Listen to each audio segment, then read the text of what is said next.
Bonjour tout le monde, ici Monsieur Orlan pour les Polyphonies d'Orlan. Aujourd'hui, nous allons parler d'une compositrice, puisque nous allons parler d'Amy Beach. Donc je vous dis, c'est une compositrice et une pianiste américaine de la fin du 19e et de la première moitié du 20e siècle. Si vous avez vu le titre, eh bien, vous avez pu lire que je la mentionne comme étant la plus grande compositrice américaine.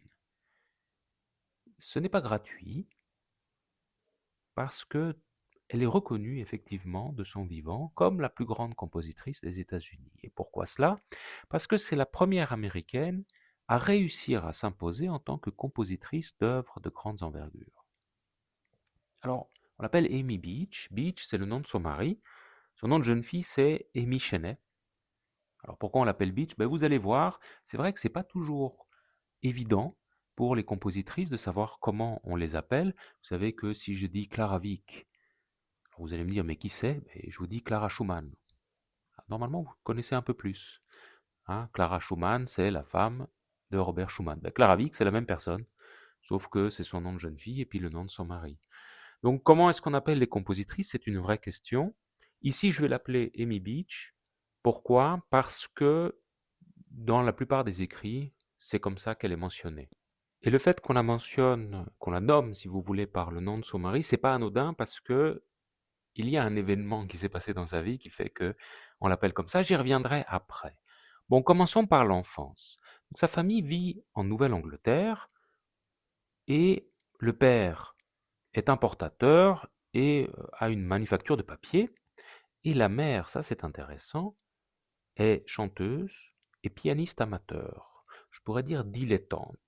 Tout de suite, je fais une distinction entre amatrice et amateur ou dilettante, peut-être c'est mieux dilettante, c'est pour, si vous voulez, insister sur le fait que ce sont des gens qui pratiquent de la musique en amateur, mais ça ne veut pas dire qu'ils ont un mauvais niveau, ils ont un bon niveau, ils savent ce que c'est que la musique.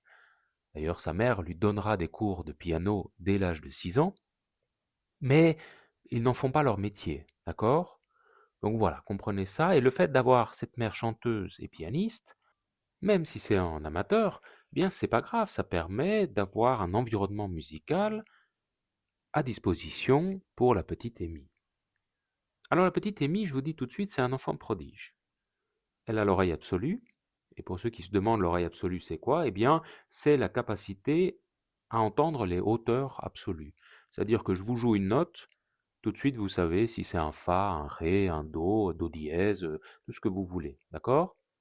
C'est à distinguer de l'oreille relative. Pour être bon musicien, normalement, il faut quand même avoir une bonne oreille relative. L'oreille relative, c'est vous ne connaissez pas la hauteur, la fréquence des notes, si vous voulez, mais vous savez, quand vous entendez deux notes, vous savez les écarts, les intervalles qu'il y a entre elles. D'accord? Évidemment, plus vous avez une oreille relative précise, mieux c'est. L'oreille absolue, c'est même pas ça, je vous dis, hein. Si vous entendez une note, vous savez dire quelle note c'est, en gros. Ça se travaille pas, l'oreille absolue. L'oreille relative, oui, l'oreille absolue, vous l'avez pas. Alors, donc elle a l'oreille absolue, elle n'a pas que ça. Elle est aussi atteinte de synesthésie. La synesthésie, c'est aussi quelque chose de très intéressant musicalement. C'est, si vous voulez, le fait d'associer des couleurs avec des sons ou des accords. Et c'est intéressant parce que lorsque vous avez deux sens qui arrivent à se focaliser sur une seule chose, vous êtes beaucoup plus fort. Vous avez des compositeurs qui sont atteints de synesthésie. Franz Liszt, encore lui, hein, il revient toujours, mais je l'aime bien, Franz Liszt. Et vous avez aussi Scriabine, si je ne me trompe pas. Alors attention, la synesthésie, c'est pas le fait d'associer de manière subjective et consciente des couleurs à une musique qu'on entend ou un compositeur. Ça peut vous arriver, ça peut m'arriver, mais c'est pas du tout la même chose. La synesthésie, c'est le fait de se voir imposer, si vous voulez, en quelque sorte, une couleur lorsque vous entendez un son, des accords, que sais-je. Elle entre très tôt en contact avec la musique et, je dois le dire, d'abord par la composition avant le piano. Au fond, pour un enfant précoce, prodige, comme je disais, comme elle débute le piano un peu tard, 6 ans. Alors, comprenez, je dis un peu tard, ce n'est pas, comment dire, un jugement de valeur. Mais c'est étrange parce qu'en général, on fait commencer les enfants plus tôt. Moi, je pense que c'est bien, il ne faut pas commencer trop tôt. Et elle apprend le piano avec sa mère. Et alors, vous allez voir à quel point elle est douée, parce que 6 ans, elle commence l'apprentissage du piano. 7 ans, elle donne ses premiers concerts publics. Et qu'est-ce qu'elle joue? Elle joue du Handel, du Beethoven, du Chopin et quelques-unes de ses propres œuvres. Ouais, c'est déjà pas mal, hein. En 1875, la famille va déménager à Boston. Boston, c'est une grande ville et il y a beaucoup plus de possibilités musicales pour la petite Amy. Donc ça, c'est une bonne chose. Mais alors, il y a quelque chose que j'arrive pas à m'expliquer, mais au fond, chacun a ses raisons, hein. Ses parents qui arrivent à Boston, qui sont conscients des dons de leur enfant, vont décider de lui payer des cours privés, des cours de musique privés, hein, plutôt que de l'envoyer dans une école de musique. Voilà, j'ai pas vraiment d'explication à ce sujet, mais bah, sachez que c'est comme ça. Et c'est intéressant tout de suite. Pourquoi? Parce que bien, ça montre qu'on n'est pas obligé de suivre une formation classique pour devenir musicien, que ce soit interprète ou compositeur. Le plus important, c'est de vouloir les choses et de s'en donner les moyens. Alors, elle va continuer à donner beaucoup de récitals. Ça, c'est intéressant parce que je vous dis, elle aborde d'abord la musique par la composition, mais très vite quand même, elle arrive au piano et elle va donner beaucoup de concerts au piano. Et elle remporte beaucoup de succès, hein, il faut imaginer ça. Et donc, vous avez je sais pas moi, à 17 ans, eh bien, elle continue de donner beaucoup de concerts un peu partout et elle se fait remarquer. 1885, il va se passer quelque chose de très important dans sa vie. Elle va se marier. Elle va se marier avec le docteur Henry Harris Aubrey Beach. Et pourquoi je vous donne le nom complet de ce docteur? Parce que, à partir de son mariage, Amy Beach va signer toutes ses œuvres par le nom de son mari. Donc elle écrira Mrs. Henry Harris Aubrey Beach. Donc vous voyez que le mariage, c'est un bouleversement dans sa vie. Elle change de nom, c'est déjà pas rien. Mais il n'y a pas que ça. Pour vous faire comprendre les choses, eh bien, je dois d'abord vous rappeler qu'au XIXe siècle, la question du mariage est centrale. Et toujours au XIXe siècle, hein, si la pratique musicale est encouragée, eh bien, il ne faut pas déborder. Parce que c'est bien vu qu'une femme puisse un peu gérer la musique si c'est limité à un art d'agrément. Un art d'agrément, c'est-à-dire qui reste dans un cadre amateur et domestique. Tiens, un peu comme sa maman. C'est-à-dire que, et je ne vous dis pas que moi je suis d'accord avec ça, mais je vous explique comment ça fonctionne, pour beaucoup de gens, c'est bien vu qu'une jeune femme sache de la musique, même à un beau degré qu'elle sache écrire de la musique, mais attention, ça ne doit jamais dépasser le cadre privé. C'est bien pour l'éducation des enfants, c'est bien pour... Bon, ça fait un peu de bruit à la maison, hein, et je dis bruit avec dessein, hein, vous comprenez ce que je veux dire. Pour beaucoup de gens, la musique, c'est du bruit, malheureusement. Mais attention, on ne sort pas de la maison.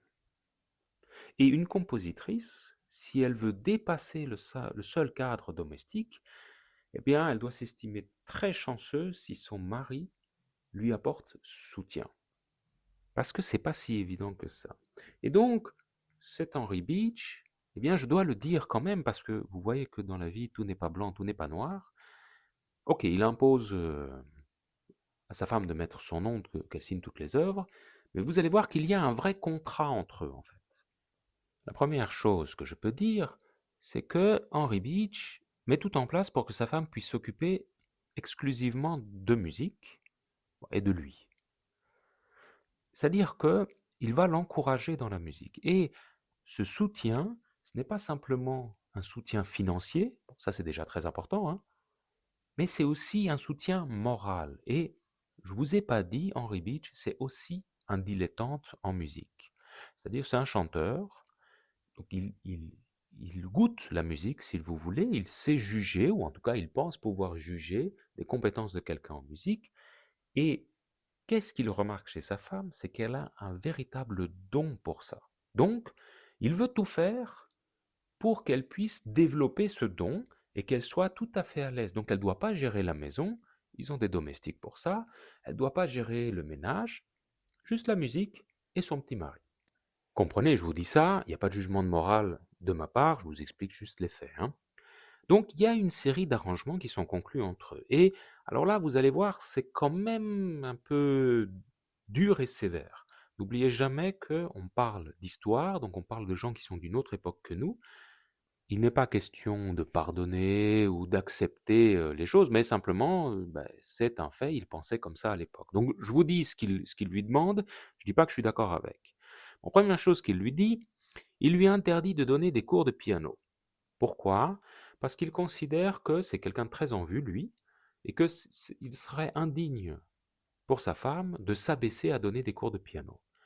Dans son esprit, les femmes qui donnent des cours de piano, c'est des femmes pauvres. Elle est la femme d'un riche, elle ne peut pas. Une nouvelle fois, évidemment, on ne doit pas être d'accord avec lui, mais c'est son opinion. Deuxième chose, il ne va pas lui interdire de faire des concerts, mais il va lui demander, et toujours pour des raisons de dignité, je trouve ça incroyable, mais personnellement, voilà, il va lui demander de reverser les recettes de ses concerts à des œuvres caritatives. C'est-à-dire qu'elle peut jouer lors de concerts publics, mais il trouve ça indigne que sa femme ramène de l'argent. C'est à l'homme de ramener de l'argent et la femme ne doit pas le faire.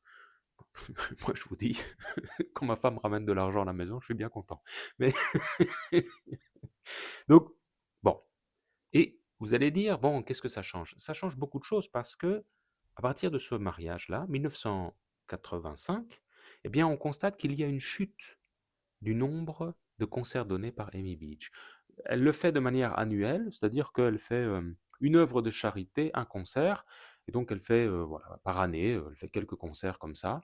Et puis, de temps en temps, lorsqu'elle est appelée par un orchestre pour donner un concerto ou quelque chose comme ça, elle peut participer, mais ce n'est plus comme avant, évidemment. Et alors, il va l'encourager par contre, ça je dois le dire, à se tourner davantage vers la composition. Et pourquoi il le fait? Bon, je vous dis d'abord, il est convaincu qu'elle a un vrai don pour ça.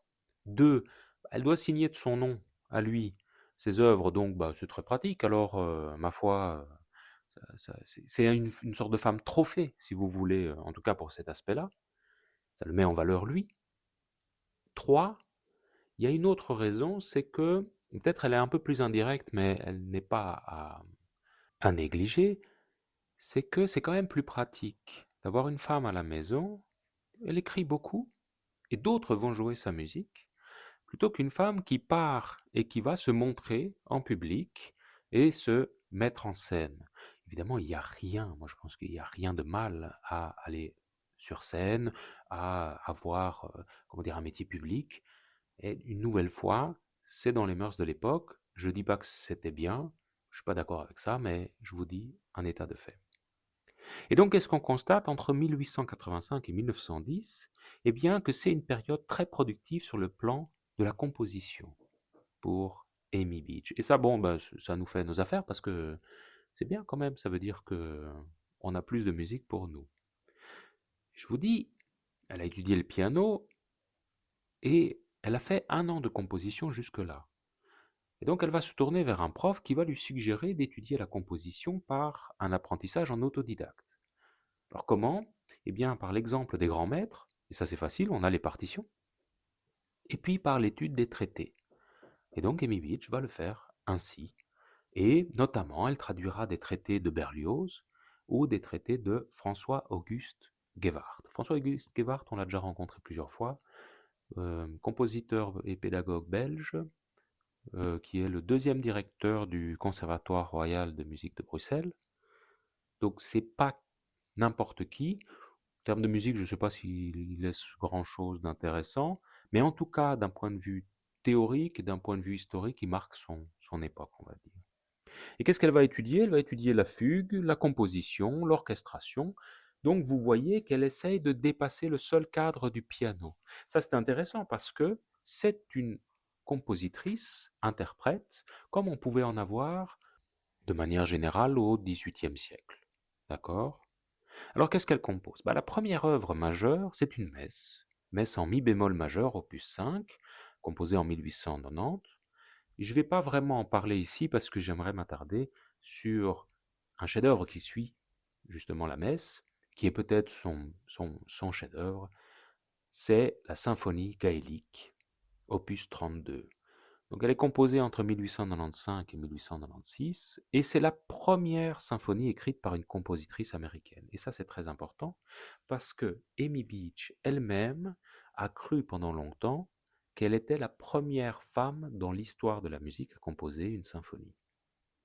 Alors ça, je le dis tout de suite, j'ai un peu travaillé sur la question des compositrices, des femmes dans la musique, et c'est quelque chose qui revient assez souvent. On a beaucoup de compositrices qui pensent qu'elles sont les premières. Et vous allez me dire, ça change quoi?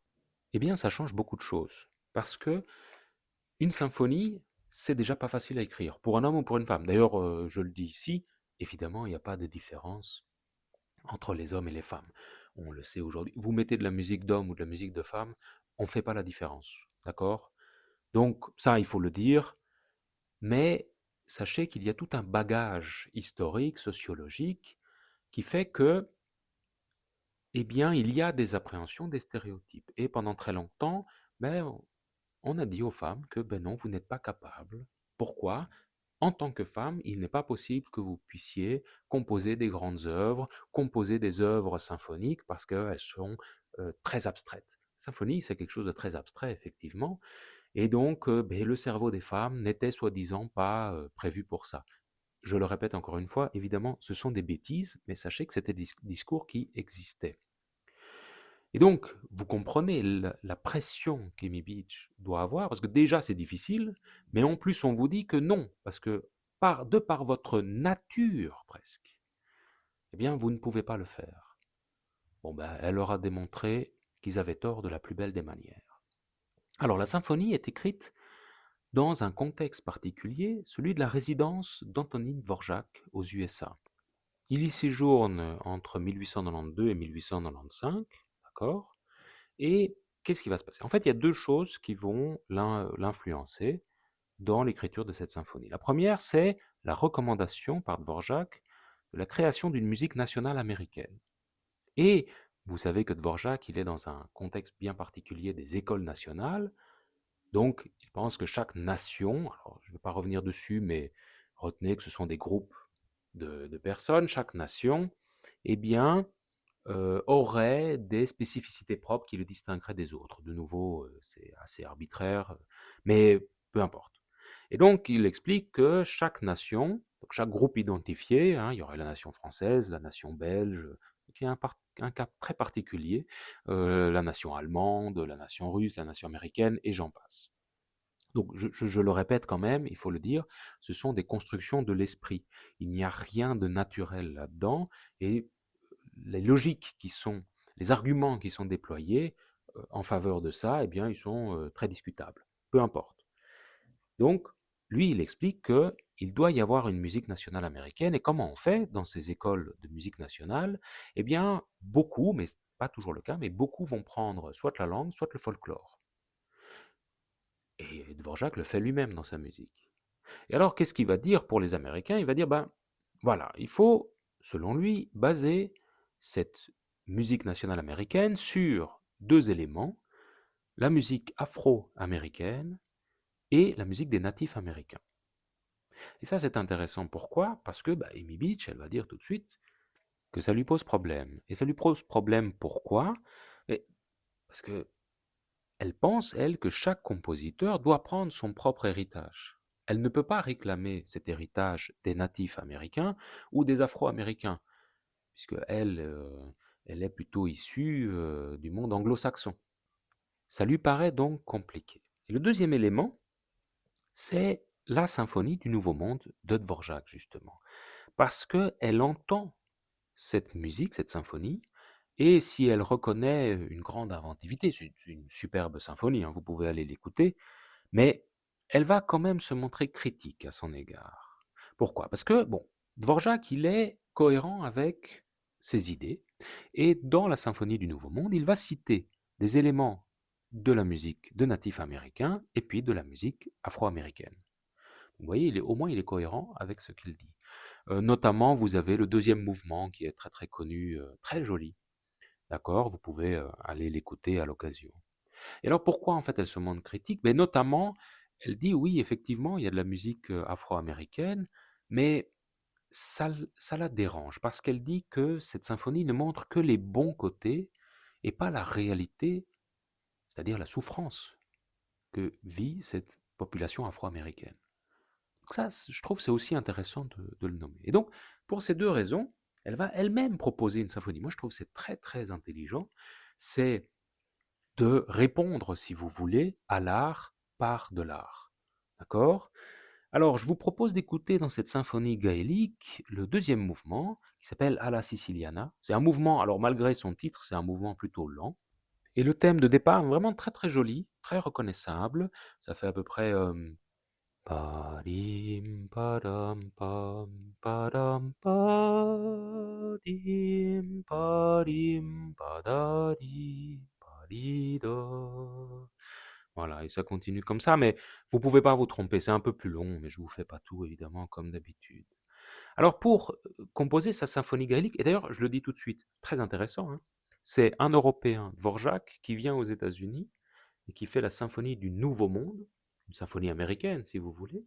Puis vous avez une américaine qui fait une symphonie gaélique, qui répond, en fait ces deux symphonies se répondent si vous voulez, il y a une sorte d'intertextualité hein, des symphonies. J'aime beaucoup cette idée. Alors pour faire cette symphonie gaélique, elle va se documenter sur l'histoire et sur la culture irlandaise, d'accord, d'une part, et puis aussi elle va entamer toute une réflexion sur la potentialité des chansons gaéliques. Parce qu'il faut voir, c'est bien d'avoir des chansons, voyez, est-ce qu'on peut les utiliser? Et elle va utiliser 4 mélodies gaéliques pour sa symphonie. 4 mélodies gaéliques, dont celle dont je vous ai fredonné un peu le début de l'air. Et alors, elle va aussi utiliser une de ses chansons. Je vous parlais d'intertextualité. Effectivement, Amy Beach, elle compose beaucoup de chansons. C'est d'ailleurs pour ça que elle est connue de manière nationale, j'y reviendrai. Et alors la chanson qu'elle utilise, c'est Dark is the Night. Voilà, comme ça vous le savez. Et donc elle le cite dedans. Et c'est pas gratuit de nouveau parce que Dark is the Night, c'est une chanson qui raconte le déplacement des Irlandais qui partent justement la traversée, si vous voulez, jusqu'aux États-Unis. D'accord? Ouais, c'est intéressant, moi je trouve, ça fait quand même parler. Est-ce que c'est de la musique à programme? Ouais, c'est compliqué, hein. Alors au sens propre, je pense pas. Mais dans un sens plus large, plus étendu, on peut poser la question en tout cas. Bon, elle a un grand succès critique avec cette symphonie et très important parce que ce succès critique va asseoir sa réputation. Et on a notamment un témoignage d'un compositeur américain contemporain qui, donc attendez, il se nomme George Whitfield Chadwick. Et qu'est-ce qu'il dit lui? Alors je vais vous le citer un peu vite.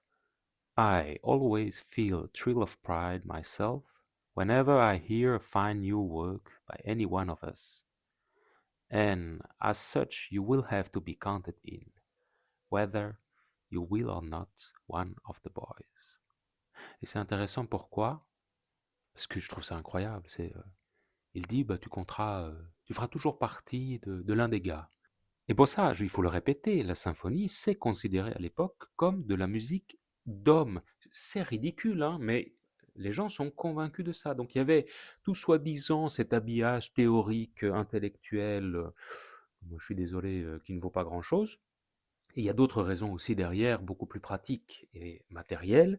C'est que simplement, le chef d'orchestre et les musiciens qui composent l'orchestre, en général, c'est des hommes. Et vous croyez qu'ils ont envie de recevoir des directives d'une femme? Eh ben, parce qu'ils sont très bêtes, ça les dérange. Voilà, qu'est-ce que vous voulez que je vous dise? Donc, c'est malheureusement une difficulté. Et pourtant, vous voyez, l'exemple d'Amy Beach montre que toute cette construction intellectuelle qu'on met sur en fait le fait qu'on n'a pas envie de se faire commander par une femme, il faut dire la vérité à un moment donné.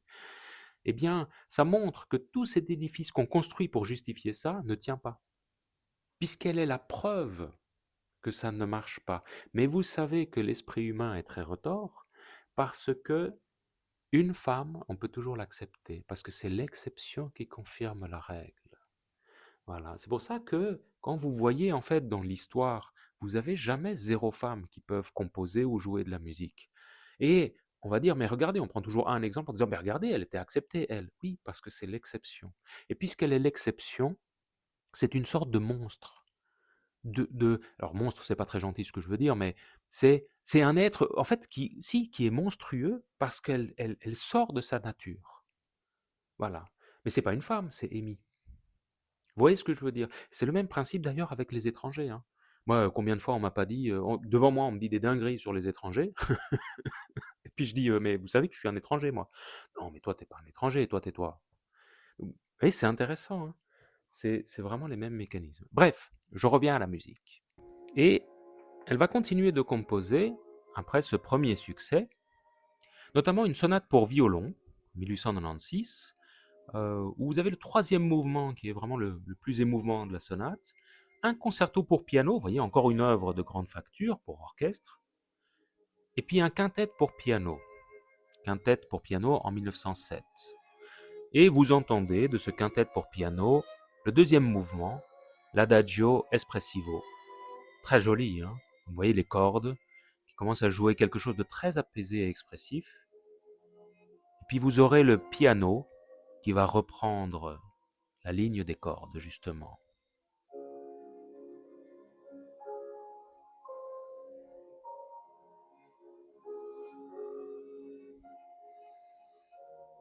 C'est joli, hein, quand même. Voyez les femmes qui savent pas composer, mais quelle bêtise, quelle bêtise.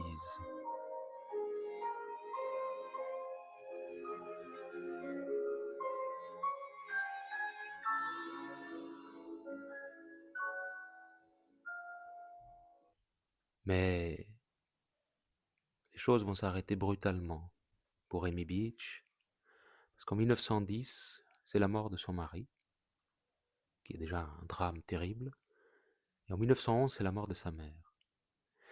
Et ces deux morts-là vont provoquer un nouveau bouleversement dans sa vie. Pourquoi? Parce qu'elle n'a plus d'attache en Amérique, en tout cas plus vraiment de forte attache, et qu'elle a besoin d'argent. Pourquoi elle a besoin d'argent? Parce que le couple Cheney Beach, bah, ils vivaient un peu au-dessus de leurs moyens, et que c'est son mari qui ramenait l'argent. Une fois que son mari n'est plus là, bah, elle doit se débrouiller toute seule.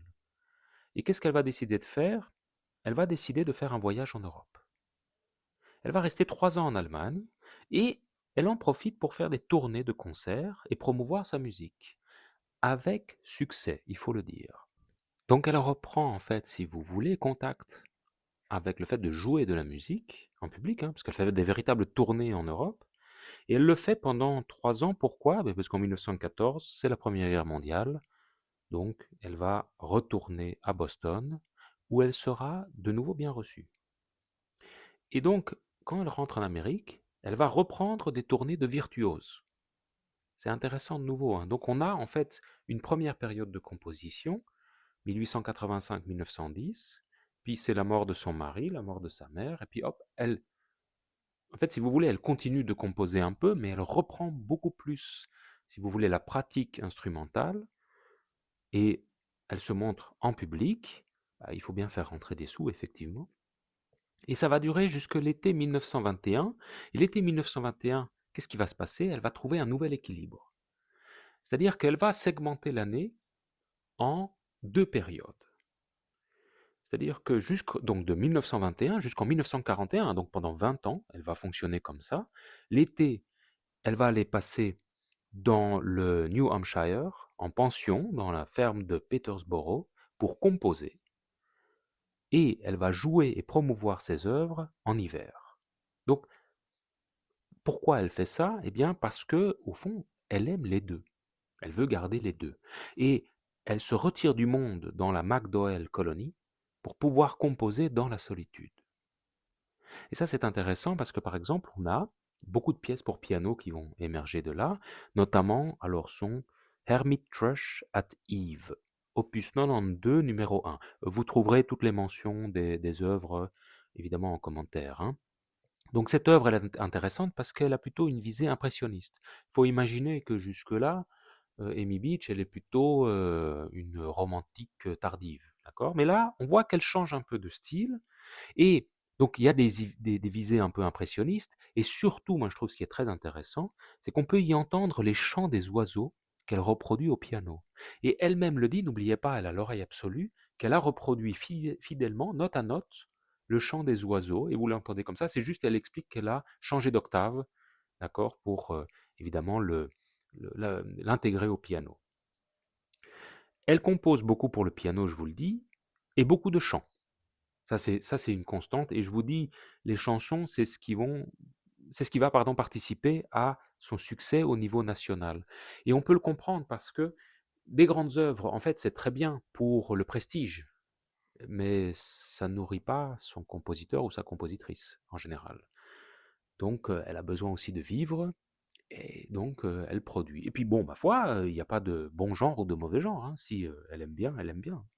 Donc, je vous cite pas vraiment de chansons parce qu'il y en a vraiment beaucoup. Bah, écoutez, si ça vous intéresse, hein, vous en avez d'autres. Attention, hein, elle continue de composer des œuvres de grande envergure. Par exemple, le Canticle of the Sun, opus 123, c'est de nouveau une œuvre de grande facture. Donc, on trouve encore de tout. Et alors, à partir des années 1920, elle va aussi s'engager très fort dans plusieurs organisations musicales. Et ça, je trouve ça très intéressant, parce qu'elle va comprendre que elle a de la lumière. Elle est une personne qui compte. Et le fait d'avoir cette lumière-là, elle peut aider des personnes qui débutent et qui n'ont pas cette lumière. Vous comprenez? Parce que c'est difficile justement de promouvoir sa musique, de faire entendre sa musique, de faire jouer sa musique même seulement. 1925, par exemple, elle sera une cofondatrice et la première présidente de la Société américaine des compositrices. Et là, c'est pour directement aider les compositrices américaines dans leur carrière. Ça va? Alors, elle laisse en tout à peu près 300 œuvres et les 2 tiers ont été enregistrés. Donc, vous pouvez vraiment aller écouter sa musique. Vous avez de très très belles choses. C'est accessible soit via des enregistrements, des albums, mais aussi sur Internet. Donc, c'est très très facile à trouver comme musique. Et puis, elle s'éteint en 1944, après avoir passé sa vie à montrer que les femmes pouvaient aussi faire de la très belle musique. Elle n'est pas la seule, il y en a d'autres. Nous en reparlerons une prochaine fois. Je vous remercie et je vous souhaite bonne écoute.